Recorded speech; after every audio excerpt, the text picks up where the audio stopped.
South Cerney in Gloucestershire. It's a little private venue that's owned by Tom Pollard, and he's going to open this up to day ticket hopefully next year. We've been lucky enough to be invited here. I've been fishing here now a couple of years. So let's go over the swim and have a look at some of the tactics that you employ to fish this particular venue. Okay, I'm going to talk to you now a little bit about what I'm actually doing on here today, in terms of the way that I've got my rod set up for fishing. Because we're in the Cotswolds area, there's a fair sort of like head of population of crayfish, so you have a lot of problems on waters around this area in terms of like your hook baits being taken off and your rig's mangled up, and you're sort of like eating all the bait that you're putting out. So a few little tricks that we do to try and combat that a little bit. One of them being plastic up baits. So they physically can't eat these, they'll eat all your freebies, but they can't actually eat the plastic baits off the rigs. So there's a little bit of everything in this tub, sort of like, you know, your maize, your corn, little pellets, tiger nut, etc, etc, which we've got sort of like lots of different options in terms of colours, sizes of bait, baiting, you know, for fishing over emperor, so we can put the corn on it, fishing with pellet, we can put a pellet on it to try and match the up baits. So that's one of them. The other one on the boilie front of things is to mesh your bait. So we've put these in sort of like a bait mesh. The crays can't actually eat the bait, they get sort of like the claws and everything tangled up in the mesh on them, and it basically protects your bait from being eaten off the rig. The other one is some little tigers. You know, these are purely up baits, not fishing with these as freebies. They're literally just going on the up baits with maybe a bit of plastic on the top of it to stop the crays from eating the up baits off. So they're not actually used in a loose feed situation, but they actually just used as a hook bait, you know, stop them being taken. The rigs that I'm using are my standard sort of like snowman fashion rigs, exactly the same as I always use them, with a little bit of silicone over the eye, snowman fashion. The only thing I've changed on them this time, I normally use the 0.5 silicone blowback style. The trouble with using the silicone on venues like this, if the crays are actually active and they're messing with the up baits trying to eat them, what happens is they tend to sort of like disturb your rig and make the actual tubing go up to the eye of the hook, and what that does then, it unsets the rig, so it's not fishing in the right position on the shank of the hook. So I've opted this time for the steel ring, so if the crays are moving that steel ring about, it doesn't really make any difference, because if the carp come along and they suck the bait, it resets itself, this particular rig. So the only thing I've changed on it is it's fished in exactly the same manner, the same way, but I've used a steel ring on it instead of a piece of silicone tubing. So that basically my tiger rig. What it is, it's a flavoured bottom bait tiger with a plastic one on the top, and what it does, it basically makes it buoyant, so it sits, the hook sits flat, and the bait sits off the deck like that, you know, make it present itself amongst that method mix. Also in the top of it, I've used, rather than a standard boilie stop, I've used an extender stop in it, so it pulls into the bait. It's just purely and simply to stop the crayfish from pulling the air stop off, and then they can actually pull the baits off the rig. They will take the air stops out, chew them away. With this one, they don't seem to be able to get these out, you know, a bit cray proof. So that's my tiger rig. On my snowman presentation, which I always use, again, you can see just a steel ring on that one.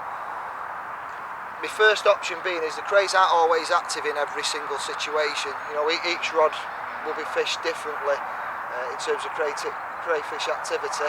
So you might get two of your rods that just do not get crays, but one of them is getting absolutely hammered to death. So what I've done to see which rod initially the crayfish are active on, I've put the standard bait. So I've got a 15mm Manchester Special boilie bait on the bottom, and one of the new Manchester Special 10mm pop-up, rainbow pop-ups in white. The water's a little bit coloured here, so I've opted for the white colour to make it more visual basically. And we've put these out, give them 3 or 4 hours in the lake with a little bit of bait round it, a tiny little stick which is made up of Manchester Special boilie and food glug, just to give it, damp it down. The crays will like this, to be fair, so that has just literally gone out on every rod, cast out, and then give it 3 or 4 hours, and we'll see off each upbait which one of them has got the most cray activity. Luckily, as it happens, I've not really had a problem with them. I've had a few little scratches, maybe one cray's been on it, but nothing where upbaits have been absolutely mullered. So I've actually stayed with this presentation on 2 of my rods to start with. I fished this way for quite a few hours now today, and this particular upbait doesn't seem to be getting hammered to death. If it is doing, and I pull the rigs back and there's no baits left on them, I'll instantly swap to the mesh bait, and I will put the plastic on top of this to balance it, maybe a piece of fake maize or something like that with a bait extender stop in it. So I've got an assortment of upbaits in there all meshed up, ready to go, should I need to put them on. I don't want to use them initially because I want to give myself an idea on how many crays are in the swim, how much bait they're eating, out my freebies, and I'll be able to gauge that off the amount of activity I'm having off these upbaits that are sort of like unprotected, which are these ones. So that's what I'm going to do for the time being. What I have got as well is I'm fishing one of them on a method. My plan being is this is sort of like cray heaven mix, this really, it's not something you would particularly use if crayfish are there, because obviously the pellet and the ground baits and what have you, they're straight in on this and they absolutely love it. But the idea being on this one, I'm going to fish this one with a tiger rig on it. So if they eat all this and they're disturbing it constantly, they're putting a lot of smells into the water, and what will actually happen is I'm going to rebait this every 3, maybe 4 hours, and I'm just going to keep recasting it, and if I feel I need to do it every 2 hours I will do. And hopefully what I'm going to do is sort of like get a baiting approach done through method feeder. I'm just going to keep recasting it, and hopefully that disturbance off the crayfish disturbing it and eating everything off the method will just keep pluming out a lot of attraction. So if the carp do come in and the method's been eaten, we've got that little tiger rig just sat there above it. So we'll see how we get on the method feeder. I don't know whether it's going to work or not, because the mix obviously is a crayfish attractor, but if the crays do come in, like I say, my upbaits will always be there. They can't really do a great deal with this upbait or the rig itself in terms of disturbing it. They can only tangle it up, I suppose. So that's one of my tactics, is to use this method mix. Obviously, they're going to go out in quite big balls. This isn't on a method, but it's going to be something of around that size on my method feeder. Not fishing it far out, maybe 50, 60 yards, which that'll go out no problem. And we're going to put that out every couple of 3 hours and see how we go on with that one. So that's one of my tactics. The other one, little tiny PVA sticks. I've got a couple of spots that I found out there that are almost plateaus, 8 foot, and then they've got big gullies that drop off into 12, 13 foot right behind them. I know it's a patrol route the fish will take above them gullies, because we've seen them showing in that area this morning, a few hours ago, and also I've been over the other side before I've actually put my rods out, and I've watched where the fish are patrolling, and obviously I'm on the other bank, but it's about where these gullies are that we found with the markers. So 2 of my rods are going to go into them gullies. I'm going to fish one on the top of it in the day and one at the bottom of it in the day, and then at night time I'm going to move both of them into the deeper water. So that's my plans, and let's see how we get on. We're catching a few fish out of churn.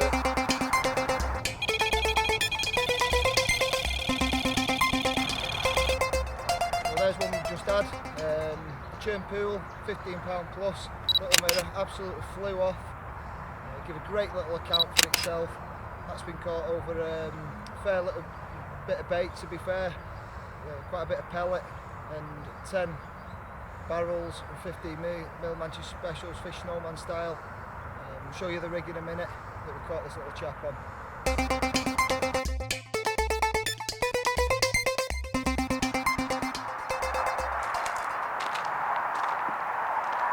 Okay, we spoke a little bit before about meshing baits to stop the crayfish from actually eating your bait off your rig. And with one of my mates, Daz, we're going to go over now, and he's going to show us exactly how to mesh them, the knots tied, and all the little bits and pieces, to make these very, very effective. So we'll whiz over now and let's see what he's got to say. Okay, we've come over to Darren's swim. He's going to show us how to mesh a hook bait now. to prevent crays from actually eating it.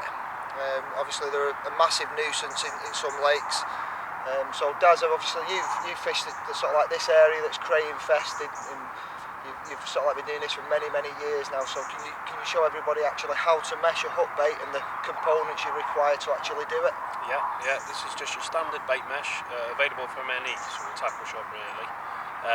20mm bait is an example. Ideally you would air dry them a little bit anyway, because literally they're going to be soft straight from the bag. Give them an air dry, harden the skin up. Simple, so get a good area, about a 3-inch square area, put your boilie inside, just twist. So your boilie is covered, well covered. So you have your boilie, this is your standard bait floss, you have a double loop, okay, bit fiddly, but give it a go. So double, slide in the loop, so make sure your bait's as tight as you can possibly be.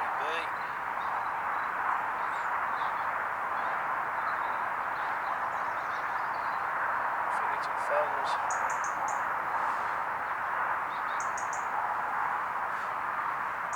Tighten down. So give a double over on there. Tighten it down. Okay. Make it as tight as you can. Get a pair of standard scissors. You're going to trim off the mesh. Trim off the floss. Done. You put sort of like 2 locking knots, 2 or 3 locking knots on that as well. It's a bit short on the one end, but just make sure it's tight again.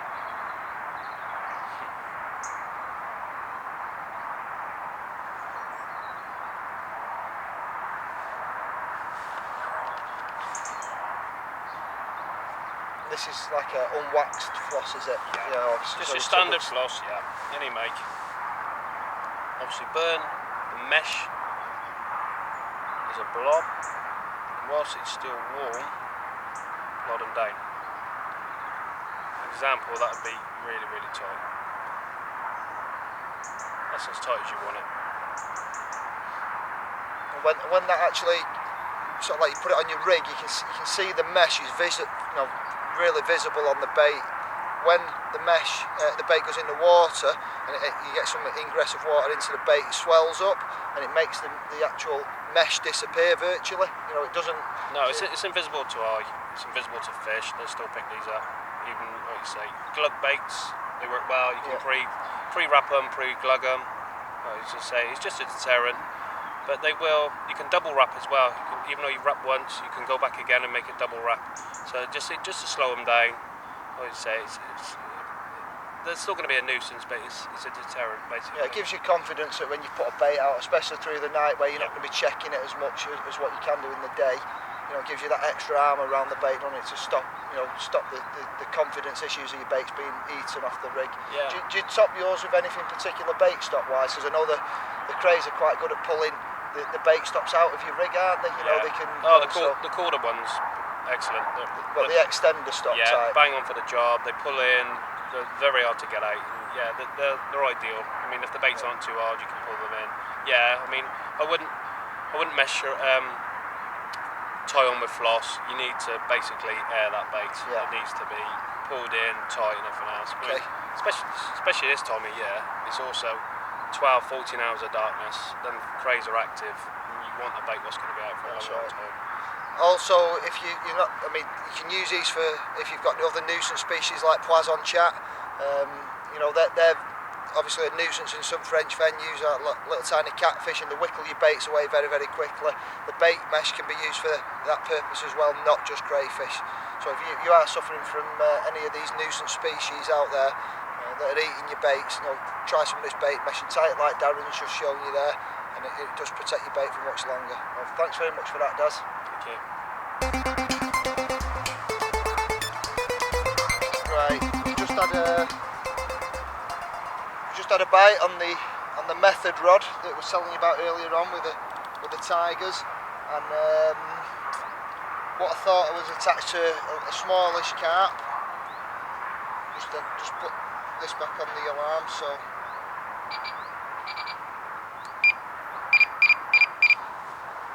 okay, so this method rod just went into meltdown now, and picked the rod up, and what I thought was a small carp, maybe about £10 or something like that, turned out not to be. Basically what happened was we was playing it, we got it close in, and it was a trout of all things. You know, it's basically £4.11. It was quite bizarre. I've never caught a trout on a carp rod before. Certainly not a tiger nuts and a method feeder. So you know, we've been recasting it now for quite a few hours. We're trying to build a swim up, like I said earlier. Just goes to show it does actually work, I suppose. But you know, a bit of a novelty that, catching a trout on a carp rod with tiger nuts. You know, I don't know if that's ever been done before, but the siren just went absolutely into meltdown there, and I thought it was on for something quite special at first. It was just absolutely churning away, that was. So yeah, a bit of a novelty, like I say. You know, we wound it in. It did a little bit of tail walking in the edge, like the trout do, which was quite amusing. So I hope I don't get plagued with them all night, but we'll see.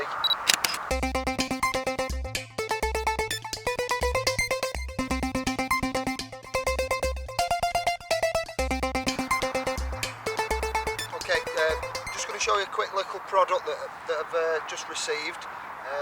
Nothing spectacular or new, but you know, they're basically air dry bags. These are from Fox, the Fox FX air dry bags, and for many years now, you know, I've used sort of like your loose mesh air dry bags, and I always seem to have this problem that when you sort of like baiting up with them, you know, with a catapult, you know, doing margins or whatever, they're sort of like always collapsing on themselves, and you end up with baits all over the floor, and it just got to a point where I was just fed up of that sort of thing happening. So I got sent a few of these from Fox, and they're absolutely superb. Basically, they're an air dry bag, an open zip top, but they've got rigid sides on them, so they're almost like a little cube, if you like. So you can actually bait up with these, you know, with your catapult without all your bait spilling all over the floor. They're made from like a plastic type mesh, so you know, real robust. They've got the FX zip systems on them, so they're real smooth, like anti-snag zips. You've got two neoprene handles, so for the actual carrying of them, you know, they keep everything nice and square and in shape. This particular one has a 6 key capacity, and you know, it didn't look like it to me that it held 6 kilo, but I've put 3.5 kilo in there, and you know, you can see the sort of like the amount of room it's got left for putting some more baits in. I've used them for a couple of weeks now. They come in a few different sizes. That's the 6 kilo one, which is pretty much what all I'd ever use for my fishing in general, and they do these, which are a 3 kilo one. Again, got an open zip top on them at the top, so you just literally keep the 2 zips, and you've got your bait inside of it without them all collapsing, and you know, they stay rigid even when they're full. So from a baiting perspective, and you don't want your bait spilling all over the floor, these are absolutely superb. They fit a lot of bait in them. They don't take up a lot of space, you know, in comparison to actually how they look, because you know, not a normal 3 kilo air dry bag, once you put your bait in it, it will sag round the bottom and you'll have a lot of it with nothing in it. They stay nice and rigid, so you know, they pack into bags a lot easier, as you can see there. If that was in a carry-all, for argument's sake, it'd sit nice and square, it wouldn't flat, you know, go flat in it and then, you know, take all the space of the carry-all up. So, you know, if you're looking for a nice little new air dry bag, check these little fellas out, these Fox FX ones. Absolutely superb and well recommended.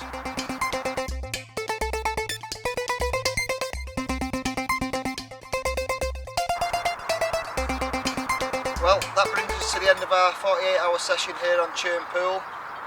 I'd like to say a massive thank you to Tom Pollard for letting us fish such an awesome venue. Really enjoyed ourselves here. We've had a great time, great catch up with mates.